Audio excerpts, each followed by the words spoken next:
leave my bathroom. About 30 minutes ago, I got out of the shower and dried off, put on my PJs, opened the door, and walked out, only to find myself back in my bathroom staring at the closed door. I stopped and tried to rationalize what had just happened to me. I convinced myself that I had simply imagined that I had opened the door and stepped out, so I tried again. I pushed the door handle down, opened it, stepped out, and yet again found myself in my bathroom, standing in front of a closed door. This has happened every single time I've tried to leave. I keep my phone in the bathroom with me when I'm showering. I live alone, so I keep it with me just in case, for safety.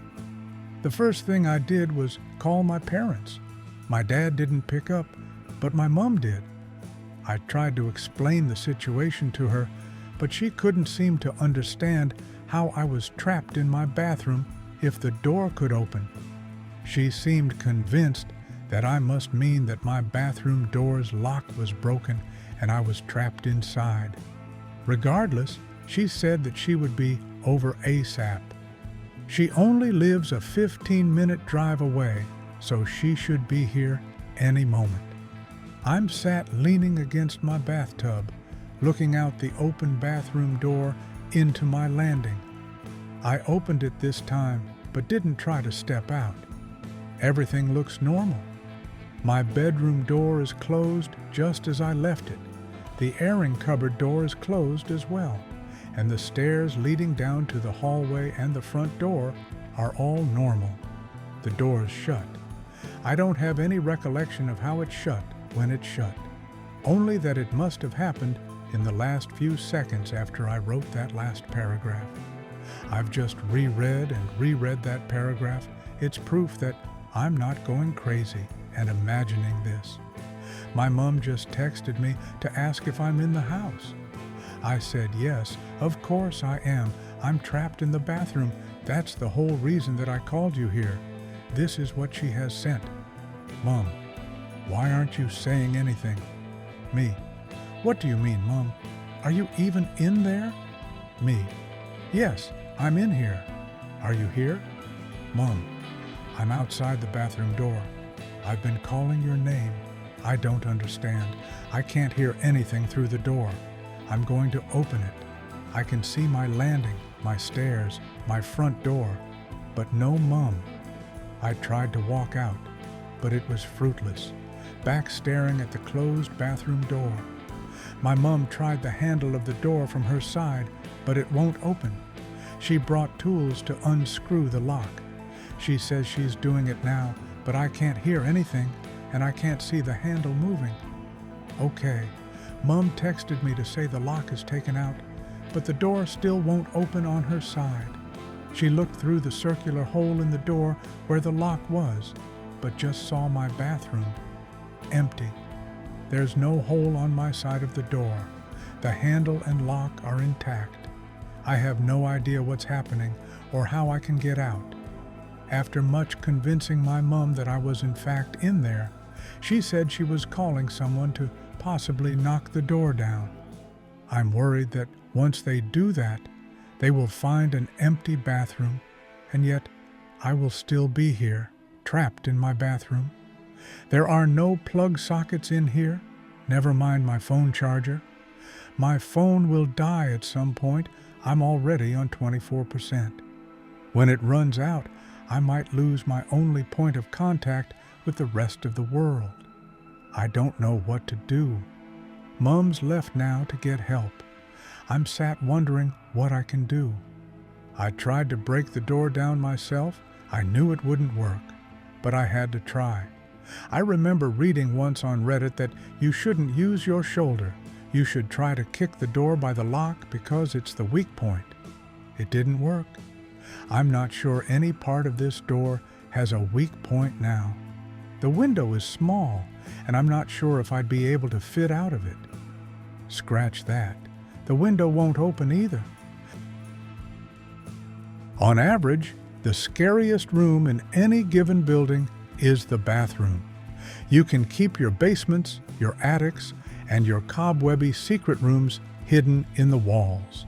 Every building, commercial or residential, has a bathroom, and you can't avoid it. You're going to have to pee eventually. A bathroom is made of hard, slippery surfaces and sharp edges and glass and bits of hardware sticking out of the walls.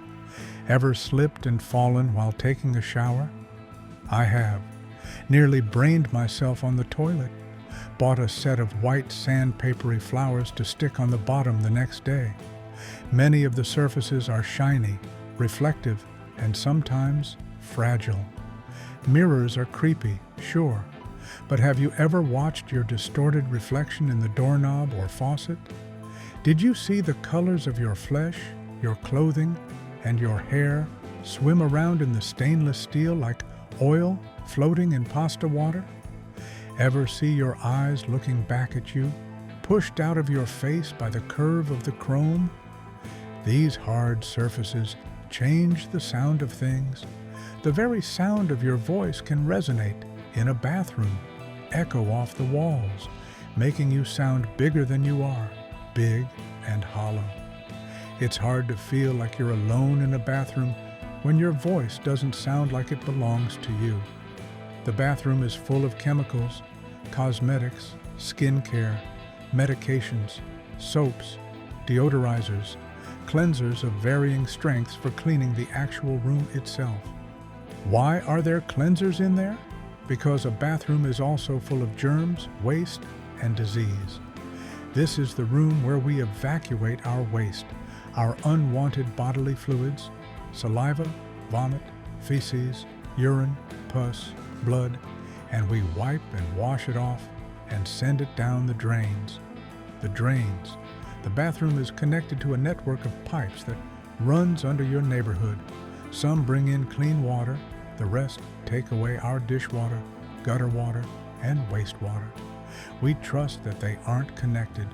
The pipes come from sources in the wild and connect to our homes, other people's homes, offices, factories, laboratories, treatment plants, cemetery sprinkler systems, sewers, morgues.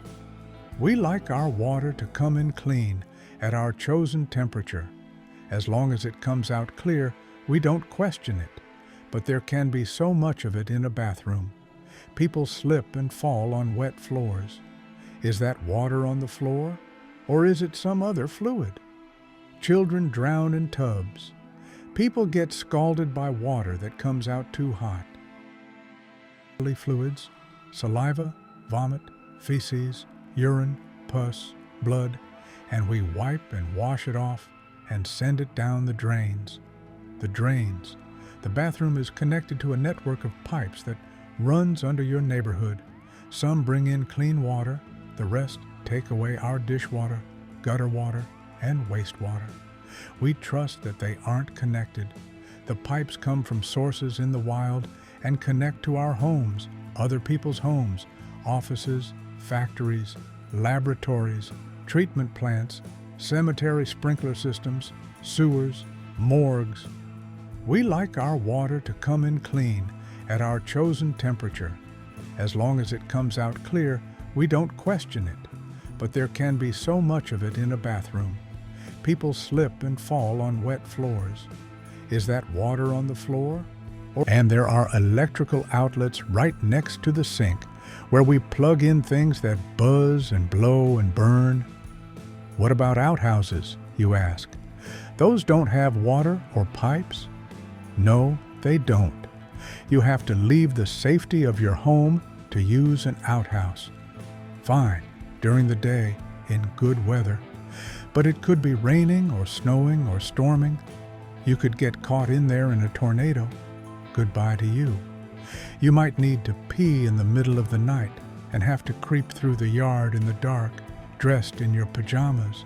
And then, once you get there, you put your naked butt over a dark, gaping hole full of piss and shit, and use tampons and possible dead animals or anything else the hidden corners of your lizard brain invent when you're half asleep and it's trying to save your life. Yeah, you have to get naked in a bathroom. You get naked and vulnerable In a room full of hard, slippery surfaces and breakable reflective surfaces and water and electricity and echoes and sometimes really sketchy lighting that flickers or is too bright or forms odd shadows behind the toilets. The salt-laced Newfoundland air did little to soothe the lingering unease. 17, and already I knew the scariest room in any building wasn't the attic or the cellar, but the bathroom. Our family trip was postcard perfect. Quaint fishing villages, wind-swept beaches, the kind of scenery that begged to be framed. But it was the basement bathroom in my mom's cousin's house that haunted me. The house itself was charming, all warm wood paneling and the comforting scent of brewing. My assigned bedroom, a windowless cave in the basement, initially felt cozy. Then came the dream. The Amityville Horror is another movie based off the exploits of the Warrens trying to exorcise someone. The film starts with a murder. It's 1974, and blood has been spilled in the Amityville house. Ronald DeFeo Jr. kills his entire family, his parents and 4 siblings, while they are asleep using a rifle. The scene is stark and disturbing, setting the stage for the horror that will unfold in the house. Only a year later, the Lutz family, George, Kathy, and their 3 kids move into the house, eager to start their new life. They get a great deal on the house, unaware of its dark history. The house is massive and seemingly ideal, but Kathy begins to feel uneasy about the place as they settle in. It's all normal. However, there is something wrong. George keeps waking up at the same time every night. He feels cold and disturbed, like he's being watched.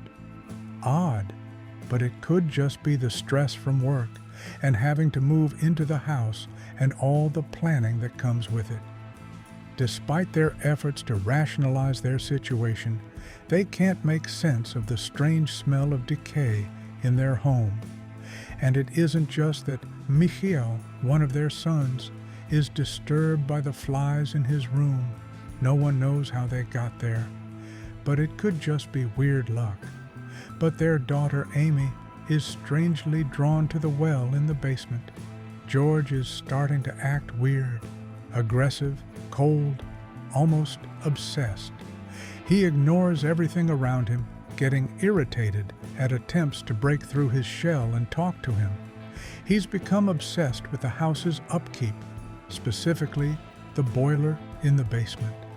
Kathy starts to have visions of the killing that happened the year before, the sound of the rifle bursting through her brain with violent force, a warning shot trying to tell her something. Words need not verbalize the message, but it's clear: run. George's transformation becomes more apparent as he starts to mirror the actions of Ronald DeFeo, showing signs of aggression and paranoia. Kathy and the kids are starting to be haunted by the house. The house is calling to her. Amy is becoming obsessed with her imaginary friends, and Michael encounters a pig with glowing red eyes.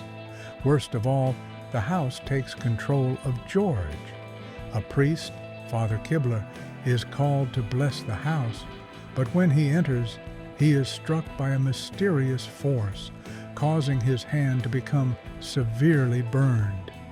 He warns George and Kathy that the house is evil and that they should leave, but they refuse to listen, driven by their financial investment in the house. George becomes completely consumed by the house and begins to have violent outbursts. Kathy's once happy family dynamic falls apart as George's behavior becomes erratic. Kathy also experiences disturbing visions of Ronald DeFeo's family. On the final night, George becomes fully possessed by the malevolent force in the house. He attempts to harm his family, becoming increasingly paranoid and violent. Kathy is terrified as George seems to have completely lost control, driven by the house's evil influence.